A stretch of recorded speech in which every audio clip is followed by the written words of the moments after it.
space people, many places have been interconnected in terms of education, engineering and everything. So that business, that we are not doing technology for its own sake. It's marvelous to do technology, but to have it connected again to the last person on the ground where it's supposed to work. So that also didn't quite satisfy me. I'm a crazy guy.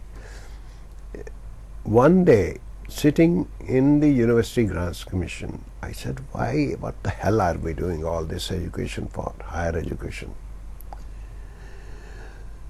Our country is supported by those poor farmers, and we have craftsmen who do all kinds of things for us.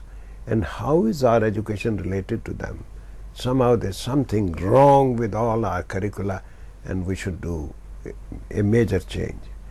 Now, as chairman of University Grants Commission, has the gall to say, let's shut down all universities and colleges for a year, and let's all go and do our work in the countryside, in the villages, learn from there, and find out what is to be taught, and change our curricula and come back.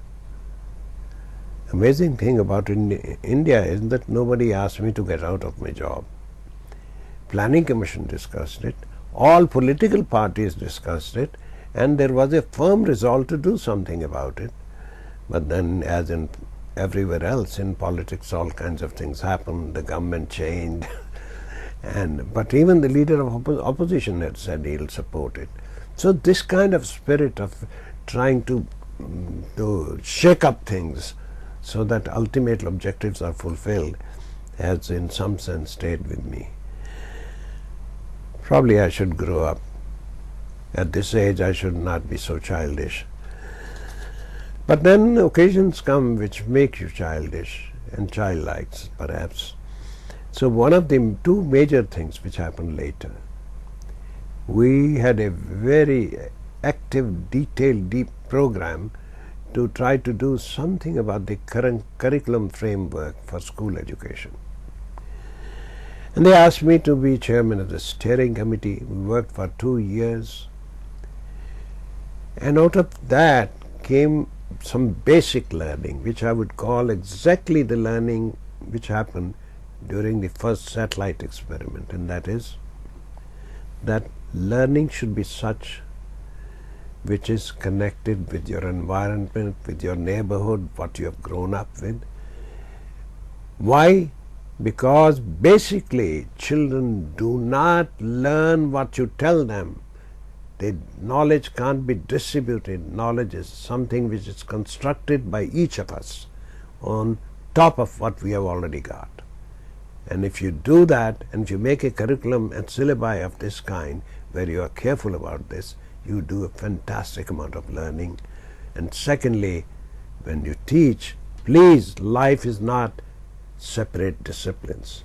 Life crosses all disciplines, and children's questions and children's curiosity ranges over various disciplines. And when they go to the class and talk to a teacher, and teacher says, no, not a school question, sit down. I encountered that many times. And this is what we try to change and create a new curriculum. And I think it's having a tremendous success. Wonderful books have been produced. It's been written very well about. Now, this is children. But I think the same thing in some sense applies to all of us. So we have had recently a committee to advise on renovation and rejuvenation of universities. Sitting there, you will be surprised, how do I get involved in all these things? I don't have any qualifications for doing that, but I don't mind getting in. So far as at my age, people say, well, why are you still working? I'm not working, I'm playing. I probably should have retired 6 times. I have, perhaps. But anyway, so when we looked at this, people said there is a lot of corruption, people don't know how to mix with each other, people sit in their own rooms and they don't talk to the person in the next room if he is doing a different subject. This cubicalization became a curse. Sometimes I tell my friends, perhaps this tendency to cubicalize things is part of our caste system. But then I find that this is everywhere. And it's not that. So how to go across this? And once you have then gone across this, then you say, first let me define what a university ought to be. University is not only various things put together somewhere and not really interacting with each other. And anyway, this report's under discussion. It's caused a lot of interest, and I don't know what will come of it. Probably it'll make a great deal of difference. A new organization will happen. But I may mention that basically thinking this way, I find that this is one of the major problems with the world as a whole. With so many experts, better experts than ever before in history, in sciences, in technology, in philosophy, in the arts, in music, in all kinds of things, everywhere in the world. How come we can't solve our problems? How come the world's in such a mess? How come we fighting in the Middle East and my country, everywhere else? What the hell is happening? Values can't come only by some people preaching. Preaching don't give values. Values come out of understanding. And we have not been able to do it. So this is the problem, that we haven't realized that there is one thing which makes us human, and which is our humanity, and which comes from intimacy. Your music, your language, your cultures, your philosophy, even your religions, all come from intimacy.